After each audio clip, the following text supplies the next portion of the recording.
Bonjour tout le monde, je me présente, je suis Pascal Forgette, je suis journaliste en technologie à l'émission Planète Techno. Je suis aussi co-animateur du podcast Une tasse de tech. Bienvenue au webinaire Parlons TI où des experts en technologie de l'information vont répondre aux enjeux TI de votre industrie. C'est une série de vidéoconférences qui est présentée par ProContact en collaboration avec Dell. On va tout de suite rencontrer nos deux experts d'aujourd'hui. On a avec nous Martin Harvey. Martin Harvey qui est en direct de Québec en ce moment, qui est directeur technologie de l'information chez Mallette. Bonjour Martin. Bonjour Pascal, bonjour tout le monde. Bon, moi, ça fait 28 ans que je roule ma bosse dans le monde des TI au Québec, dont une vingtaine d'années à différents niveaux de gestion. Et je suis chez Mallette depuis maintenant 18 mois, comme tu le mentionnais, Pascal, comme directeur des TI. On va avoir beaucoup de plaisir, j'ai l'impression, parce que vous avez relevé des beaux défis au cours des derniers mois. Et on a avec nous aussi Sébastien Solazzo, qui est directeur technique solution de virtualisation chez Informatique ProContact. Bonjour Sébastien, tu es aussi en direct de Québec? Tout à fait. Bonjour tout le monde. Content de te parler. Toi, qu'est-ce qui t'a emmené dans les TI? Moi, j'ai fait mes études dans les technologies de l'information, puis ça fait maintenant 20 ans que je travaille avec des solutions de virtualisation et je suis arrivé en 2005 au Canada, donc beaucoup d'expertise européenne et nord-américaine et beaucoup de plaisir. Ça va être le fun parce qu'on parle d'un sujet, je pense, qui est crucial en ce moment dans le domaine des TI. C'est les défis d'une migration informatique complexe. Les défis d'une migration informatique complexe et l'importance et les défis de la virtualisation dans les entreprises. Euh, et ça tombe bien parce que Martin, le projet le plus marquant que vous avez fait avec ProContact au cours des dernières années, ça touche un peu à ça, là. C'est exact, Pascal. Donc, nous, le gros projet là, chez Mallette, ça a été le projet de migration des infrastructures technologiques qu'on appelait affectueusement entre nous MIT 19. Et les experts de ProContact en faisaient partie. Et puis, c'était quoi les défis qui étaient liés à ce projet-là? Ben, si on veut comprendre les défis du projet, il faut comprendre un peu le contexte. Donc, moi, quand je suis arrivé chez Mallette, premièrement, j'ai fait un diagnostic là, avec mon équipe de toute la situation, évidemment, là, de l'informatique. Puis, il y a une conclusion là, qui est apparue rapidement. Dans le fond, on avait des infrastructures vieillissantes dans 4 centres de données différents. Fait qu'il a été décidé de regrouper toutes ces infrastructures-là, dans le fond, de tout migrer ça dans un nouveau centre de données sur des nouveaux équipements, tout en tirant parti aussi, il faut le dire, là, de l'info nuagique quand on le pouvait. Et puis, votre équipe était pas, c'est une nouvelle équipe. C'était Ben, pas des gens. pas complètement une nouvelle équipe, mais c'est que, bon, le contexte, c'est qu'on avait quelques absences prolongées. Puis ensuite, il y a aussi, j'ai aussi eu à remplir quelques postes, quelques nouveaux postes. Ça fait que, si on veut, on avait, je dirais, la moitié de l'équipe là, qui était pas mal neuve, là. Donc, vous avez des gros changements informatiques à faire. Vous avez une équipe qui n'est pas complète comme vous le voulez. Et puis, comment vous êtes entré en contact? Qu'est-ce qui vous a amené à chercher de l'expertise externe plutôt que de tout faire ça à l'interne? Ben, c'est ça, on avait, si vous me permettez l'expression, on n'avait pas assez de bras. Là. Maintenant, on avait une contrainte dans notre secteur d'affaires, donc il fallait faire la migration à l'intérieur d'environ 3 à 4 mois. Fait que maintenant, là, ça rentrait pas avec l'équipe qui était en place.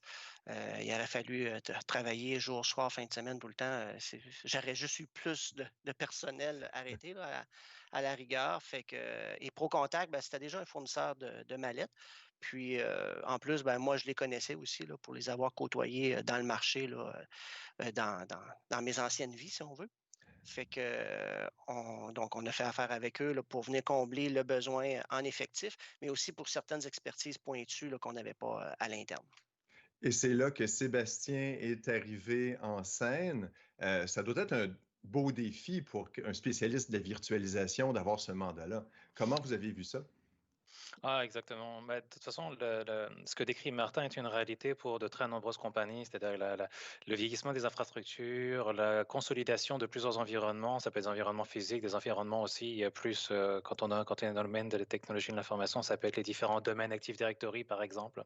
Donc, toute cette consolidation demande énormément de travail. L'autre chose que l'on voit beaucoup, on en est victime, mais les clients le sont extrêmement, c'est la pénurie de main-d'œuvre qui génère une difficulté pour les compagnies à recruter. Les compagnies, ça nous inclut nous, mais c'est aussi évidemment les clients.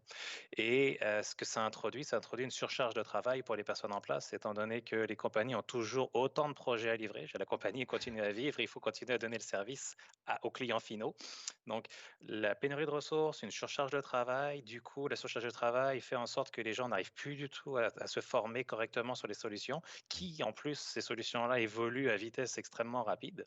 Donc, c'est là où nous, les compagnies de services professionnels, en particulier ProContact, on arrive pour épauler nos clients en ayant des gens certifiés, des gens qualifiés qui ont à cœur d'aider les clients. Donc, c'est pas facile parce qu'encore une fois, on vit nous aussi les problèmes de pénurie de main-d'œuvre et on vit nous aussi les problèmes de former nos ressources. Mais c'est un défi qu'on essaie de relever et avec Mahlette, ça s'est très bien passé. Ah, ben c'est génial. Et puis maintenant, on peut passer à une autre question. Quels sont les plus grands défis et les enjeux technologiques actuels dans votre secteur cette fois-ci? Martin, peut-être? Oui.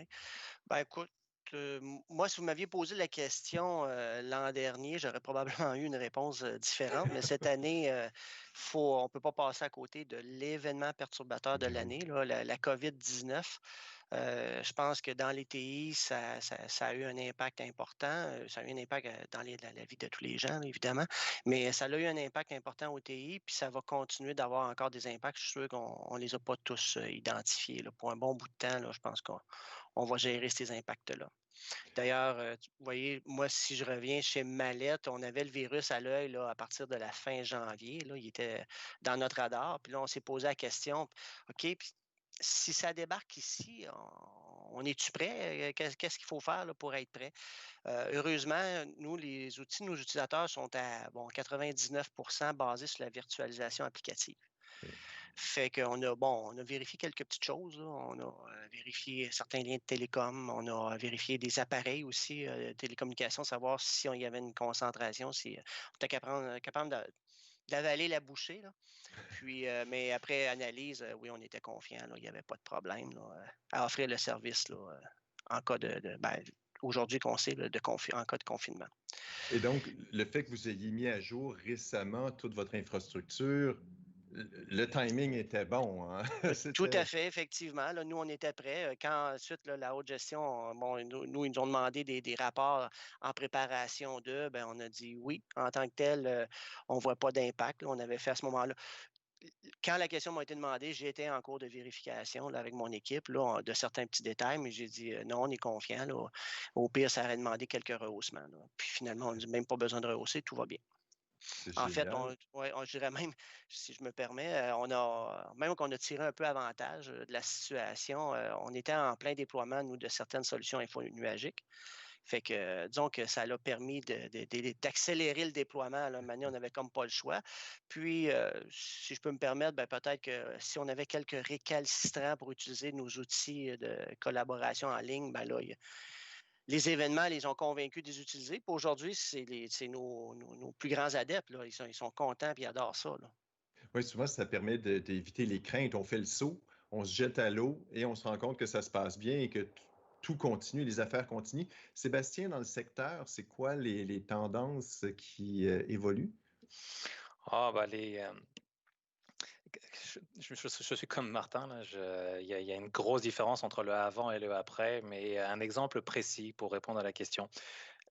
Les établissements d'éducation, cégep, université, qui avaient commencé à offrir des services de cours à distance pour élargir leur clientèle, ils sont passés de élargir la clientèle à tout simplement continuer à donner le service. Donc, Oui, c'est quelque chose qui est devenu essentiel.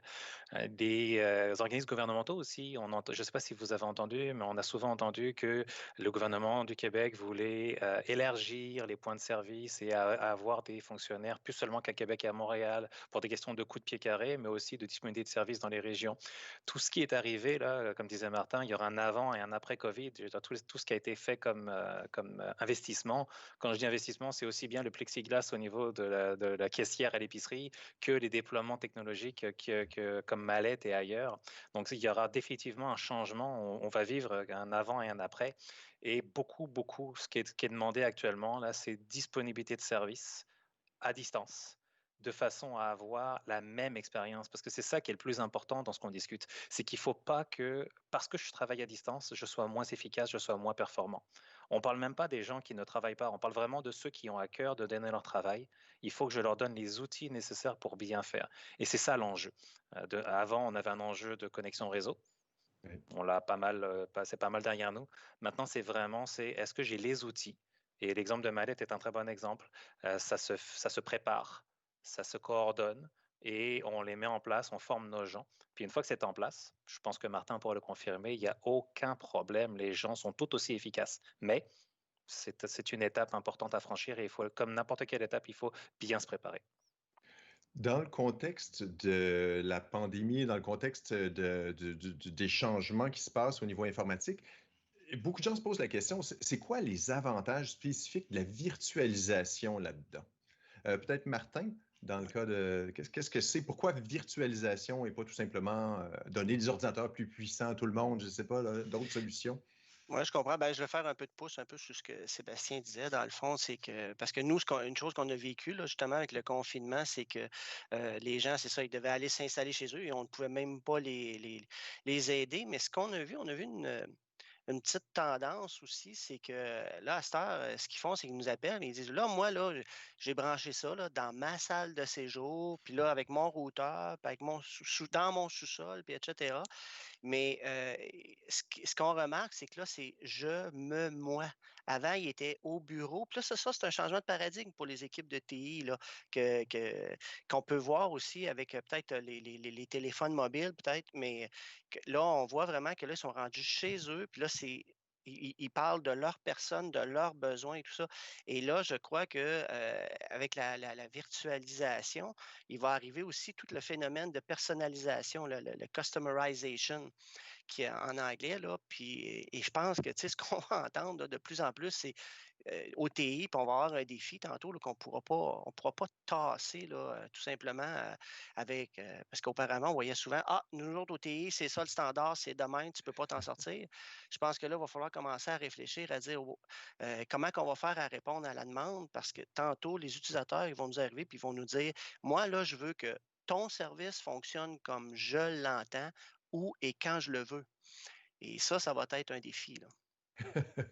Sébastien, des clients exigeants, j'imagine que ça demande une réponse à la hauteur et ça doit être stimulant aussi en tant que professionnel là, pour la virtualisation spécialement. L'avantage pour toi en tant que spécialiste de la virtualisation, justement, c'est quoi l'avantage que tu offres aux clients avec ça? On a combien de temps pour que je passe à travers la liste? Écoute, on a le temps sur Internet, on peut y aller le temps qu'on veut, mais je vois qu'il y a beaucoup, beaucoup de pistes, là. C'est pour toi, Oui, c'est une oui. solution presque magique, Presque, tout à fait, oui, oui. presque. Ben, je rigole, mais ce qui est sûr, c'est qu'il y a plus qu'un avantage et l'intérêt, c'est d'aller chercher l'avantage qui est le plus pertinent pour le client. Mais je dirais, dans les grandes lignes, on peut y aller avec des grandes définitions. Le premier avantage, c'est la mobilité. Donc, que ce soit la mobilité, comme disait Martin, à la maison ou même au travail. Prenons un exemple très simple. Si je travaille sur l'ordinateur A, puis que l'ordinateur A, il casse. Si je ne suis pas virtualisé, je vais certainement avoir besoin qu'un technicien vienne le changer ou qu'il le réinstalle, quelque chose comme ça. Donc, il y a un délai, il y a un coût aussi financier à l'indisponibilité du service. Si je suis virtualisé, l'ordinateur A a brisé, c'est pas grave, je m'assois sur l'ordinateur B, puis je récupère l'environnement dans lequel où j'étais. Je peux aller dans la virgule dans le document Word, dans la cellule dans le fichier Excel, etc.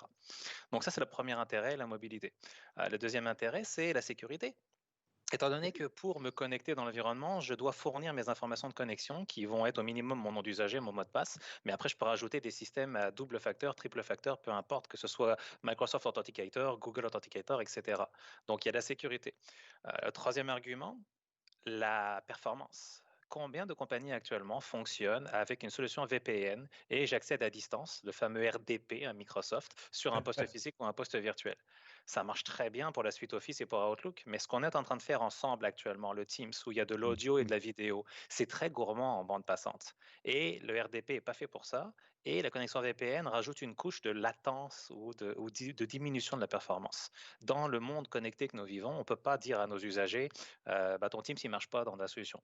Donc, la virtualisation permet de prendre les périphériques locaux puis de les ramener dans la session distante pour donner l'impression qu'on est connecté sur la machine. Donc, mobilité, sécurité, performance. J'irai aussi avec un dernier qui est souvent intéressant, qui est la disponibilité du service et la mise à jour des services. Si je suis virtualisé, j'ai généralement plus qu'une infrastructure pour donner le service, donc j'ai de la disponibilité et la rapidité. Prenons un scénario très simple. Vous avez 1000 personnes réparties à la grandeur du Québec. Si vous devez envoyer un technicien avec une clé USB ou un disque dur pour mettre à jour, disons, la suite Office sur 1000 ordinateurs, ça va prendre un certain délai. Et si ça ne marche pas, on revient à mon exemple de tout à l'heure, ou indisponibilité de service, etc. Dans le monde de la virtualisation, vous le faites une fois. Vous demandez aux gens de vous connecter dans le nouvel environnement. Puis si ça ne marche pas, au bout de 15 minutes, je reviens en arrière. Donc, je pourrais continuer longtemps comme ça, vraiment, là, mais les grandes lignes, c'est ça, c'est la mobilité, la sécurité, la performance, la disponibilité du service, la rapidité de déploiement. Il y en a une partie quand même qui est importante, c'est l'unification des outils. Ah Généralement, quand on oui. virtualise, on se simplifie la vie parce qu'on va généralement donner à nos administrateurs TI un kit d'outils qui est plus petit, alors qu'avant, généralement, je vais avoir une solution pour les postes physiques, pour les ordinateurs portables, pour les gens qui sont à la maison, pour les gens qui sont au bureau, etc. Donc, il y a vraiment, la liste est très longue, vous voyez, là, mais il y a moyen de trouver des arguments qui sont pertinents pour chaque personne. Et généralement, ceux-là le sont. C'est très drôle parce que tu parlais de la sécurité, puis c'est un point qui m'inquiétait. Moi, j'associais virtualisation avec une certaine perte de sécurité, diminution de sécurité, mais au contraire, le fait que ce soit bien géré avec l'authentification et tout, est-ce que ça vous a inquiété du côté de chez Mallette, cet aspect de sécurité de la virtualisation? Il y a beaucoup de gens qui veulent tout garder à l'interne pour des raisons de sécurité. Non, effectivement, non. En fait, premièrement, la sécurité, c'est important, puis c'est une préoccupation constante, là, disons-le. Mais non, nous, c'était pas, il n'y avait pas de problème là, là-dessus. On a de la double authentification qui est en place, et puis ensuite, on a tous des volets de sécurité là, pour se connecter. Dans le fond, nous, en ayant nos choses dans un centre de données, les gens se connectaient déjà à distance, si on veut. Fait que c'est juste qu'on a multiplié le nombre de points. Donc, c'est déjà très sécuritaire. Non, c'est un faux sentiment de sécurité là, quand tout est à l'interne, là. Je veux dire, ça, c'est un autre long débat, là, mais non, il n'y a pas de. On n'avait pas d'inquiétude. Quand c'est Merci. bien fait, la virtualisation, c'est sécuritaire. Je vais juste faire un rappel, ceux qui nous écoutent, n'hésitez pas à poser des questions dans le chat sur le côté, dans la petite fenêtre de chat. On va y répondre à la fin. Il nous reste encore quelques questions. Les avancements technologiques liés à votre secteur qui vous ont le plus marqué au cours des dernières années, Martin? Ben, écoutez, c'est pas propre juste à notre secteur, là, mais je pense que depuis quelques années, on ne peut pas vraiment passer à côté de l'info nuagique. Au départ, c'était vendu comme une panacée, comme bien souvent là, dans notre monde là, de l'informatique. Moi, personnellement, j'ai regardé ça aller. J'ai été impliqué dans quelques dossiers là-dessus, là, quelques analyses, etc. Mais puis, ce que j'ai vu se poindre à l'horizon, puis c'est ce à quoi on adhère aussi chez Mallette, là, c'est que c'est une espèce d'unanimité là, dans le marché. C'est c'est un très bon outil. Je pense qu'on ne peut pas faire sans. Il y a des avantages, mais ce n'est pas une panacée. Ce qui se dessine, c'est l'info nuagique hybride. Donc, des choses à l'interne, des choses dans l'info nuagique. Un des défis de bien des organisations, bon, et on avait la même situation chez nous, c'est qu'à un moment donné, on a des systèmes dans lesquels l'organisation a investi pendant des années, des systèmes qui continuent à rendre de bons services, mais quand ils ont été pensés il y a quelques années, il n'y avait pas d'info nuagique. Donc, ils ne sont pas nécessairement compatibles. On ne peut pas arriver avec une baguette magique et dire pouf, c'est rendu là, là. Ça ne marche pas. Le retour sur l'investissement est tout simplement pas là. Si seulement c'est compatible, là, ben, des fois, le retour sur l'investissement, ça ne tient pas la route. Fait qu'on dit, bon, à un moment donné, il faut choisir, là. Fait que nous, c'est ça. On fait de l'info nuagique hybride. On a des deux. On utilise les avantages des deux façons de faire. Puis, à chaque fois qu'il y a une nouvelle opportunité ou s'il y a des choses qu'il faut remplacer, mettre à jour, ce qu'on fait, c'est que dans le fond, c'est une option de plus. On regarde et l'info nuagique. Donc, on regarde juste des fois d'augmenter le numéro sur le logiciel, mais maintenant, on fait l'effort de plus de dire oui, mais et l'info nuagique? Est-ce qu'il y a de quoi à faire? Puis, on l'analyse, c'est tout. C'est juste un outil de plus. Est-ce qu'un jour, ça pourrait peut-être tout être déplacé dans la virtualisation? Est-ce qu'un jour, ça pourrait se rendre là où il va encore, Oui, tout à fait. tout est possible? Vous C'est allez... pas, c'est pas impossible. Il faut regarder, c'est ça. Moi, on fait une analyse, on regarde les faits, on regarde au meilleur de notre connaissance ce qu'on a regardé. On regarde le retour sur l'investissement, les avantages et inconvénients. Il n'y a pas de, il y a pas il y a pas je dirais, de religion, là, faut tout que je m'en aille dans l'info nuagique ou non, non, non, faut que je reste chez moi en arrière de mes firewalls. C'est pas aussi simple que ça. On regarde, puis on analyse, puis ensuite, une fois qu'on est confiant dans notre décision, ben, on présente à la haute gestion. Stéphane, c'est quoi les avancées technologiques qui sont liées au secteur qui vous ont le plus marqué au cours des dernières années? C'est Sébastien. Ah, Ouais. Sébastien, bon ça. Où est-ce que je t'ai rendu? Non, ben, Voilà la boulette. je partage à 100% les joies du direct. Hein. Je partage à 100% l'avis de Martin, c'est-à-dire que l'une des raisons pour lesquelles nous n'avons pas vraiment vu l'info nuagique ou le cloud, dépendamment, parce que je vais dire les deux termes, je suis tellement habitué à glisser les deux dans mes phrases, mais l'une des raisons pour lesquelles on voit émerger l'info nuagique de nos jours, c'est beaucoup parce qu'il y a quelques années encore, c'était très rigide. Et comme disait Martin, c'était tu rentres dans le carré ou tu rentres pas, point. Maintenant, le panel de services est tellement large, le catalogue est tellement vaste, il y a moyen d'aller chercher des petits bouts à l'intérieur du catalogue. Donc, beaucoup de compagnies font exactement comme a décrit Martin. Moi, si j'ai une dépendance physique, que ce soit une version de logiciel qui ne se met pas dans le nuage, que ce soit une base de données qui n'est pas compatible, que ce soit un très gros volume, combien de compagnies ont des gigas ou des téras de données qui ne peuvent pas être déplacées? Donc, ces compagnies-là n'ont pas le choix d'avoir encore une présence physique quelque part. Mais tout ce qui peut être consommé dans le nuage, dans le cloud, de façon à aller bénéficier de tous les avantages qui existent, sont bienvenus. Et c'est là où la virtualisation devient intéressante parce que j'ai oublié un aspect dans les avantages, c'est qu'on uniformise les outils des administrateurs, mais on uniformise aussi l'expérience utilisateur. L'utilisateur, il est Hmm. habitué à fonctionner d'une certaine façon. Et donc, si j'arrive dans un cadre qui est bien défini, introduire une nouvelle solution infonuagique dans ce cadre-là est très facile. Je l'introduis, ce qui veut dire que je fais un support plus efficace, je fais une formation auprès de mes utilisateurs plus efficace, et du coup, je simplifie ma gestion à nouveau, puis on reboucle la boucle à chaque fois. Donc, l'info nuagique hybride, définitivement, c'est quelque chose que l'on voit arriver, qu'on voit même, moi, je dirais, exploser, étant donné que Malet est une compagnie privée, mais je ne sais pas si nous, en tout cas, dans notre secteur, on entend beaucoup parler d'info nuagique public, au gouvernement, que ce soit les paliers municipaux, provinciaux ou fédéraux. Donc, au fédéral, en l'occurrence, il n'y en a qu'un, désolé. Mais c'est quelque chose qu'on voit énormément. Et quand on prend l'exemple de la province ou du fédéral, on n'a pas envie que nos données personnelles se retrouvent n'importe où. Donc, il y a forcément des données qui vont rester physiquement quelque part pour la sécurité. Mais le gouvernement, pour avoir plus de flexibilité dans les services qu'il donne aux citoyens, va aller consommer des informations dans le nuage. Donc, exactement comme a dit Martin, c'est quelque chose qu'on voit énormément de plus en plus et à un rythme beaucoup plus rapide qu'avant. Et tout Oui, ça, ça... puis Oui, oui, Martin. ouais, ben c'est ça ce que j'allais rajouter chose de Sébastien, au point de Sébastien, c'est que euh, c'est ça, le secteur a pris de la maturité et aujourd'hui, ce qu'on fait, c'est on regarde, tu sais, parce que faut que les données atterrissent à quelque part. Là. On a bien beau dire que l'info nuagique, c'est dématérialisé. Il y a un disque à quelque part, là, il y a une unité de stockage à quelque part qui a les données. Donc, ce que ça fait, c'est que comme client, nous, ce qu'on fait, c'est qu'on analyse, voir où sont les données. On regarde ensuite les standards de sécurité, la qualité là, du fournisseur au niveau de sa sécurité, etc., sa solidité. Et ensuite, on prend une décision. Mais il y a quelques années, les données, elles se ramassaient un peu n'importe où. Là. Aujourd'hui, on se demande. Et c'était la nervosité de la plupart des administrateurs. Ils disaient, ouais, mais t'as peu, mes données se ramassent où, là, moi, là? Je vais dire quoi, moi, à mes sponsors, mes parties prenantes, là, quand ils vont me demander sont où les données. Nous, ça, c'est une chose qu'on fait. Là, quand on regarde pour une solution, on regarde elles atterrissent où les données, pas nécessairement sur le disque. Je ne veux pas voir le disque, là, mais je veux savoir, entre autres, au niveau de la juridiction légale.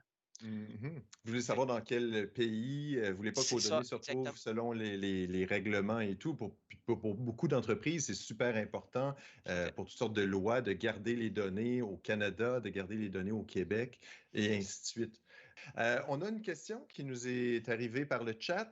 C'est quoi les outils de bureautique qui vous ont le plus aidé à travailler à distance chez Mallette? Alors là, je me demande, est-ce que c'est au niveau, j'imagine, technologique au sens large? Oui, ben c'est ça. Je présume que les outils de bureautique, donc dans le fond, nous, tous nos utilisateurs ont des licences Office 365. Ça fait que les gens utilisaient déjà depuis belle lurette, mais là, c'est ça, là, les derniers récalcitrants, là, je dirais, là, qui avaient peur un peu de Teams, ben, la situation les a forcés là, à l'adopter, puis à amadouer la bête. Là, et comme je l'ai dit tantôt, là, à cette heure, ce sont nos plus ardents défenseurs là, de ces outils de collaboration-là. Est-ce qu'il y aurait un conseil d'expérience? Si un autre gestionnaire se demande qu'est-ce que je peux faire pour rassurer ou faciliter le passage au travail à distance? Est-ce que vous avez une recette peut-être aussi, Ben, une Sébastien? pandémie, c'est une bonne solution. Ça aide, Sébastien, peut-être un conseil pour. Vous avez eu à faire, j'imagine, vous avez eu à collaborer avec plusieurs clients. Est-ce qu'il y a une idée qui vous vient en tête pour encourager les gens à passer au travail à distance? Oui, oui, définitivement. C'est sûr que ne jamais négliger la préparation Mm. et ne jamais négliger la communication. Et quand je dis communication, c'est vraiment au sens extrêmement large, hein. Ça veut dire communication au sein des gestionnaires, de façon à approuver le projet, communication au sein des équipes TI, de façon à bien aller chercher leurs besoins, parce qu'il ne faut jamais oublier que les personnes en place ont des besoins. Il faut travailler en collaboration avec eux pour déployer les produits de manière intelligente et évidemment, évidemment, informer nos utilisateurs. Donc, parce qu'il y a de tout type d'utilisateurs. Il y a des utilisateurs réticents au changement, mais il y en aura toujours.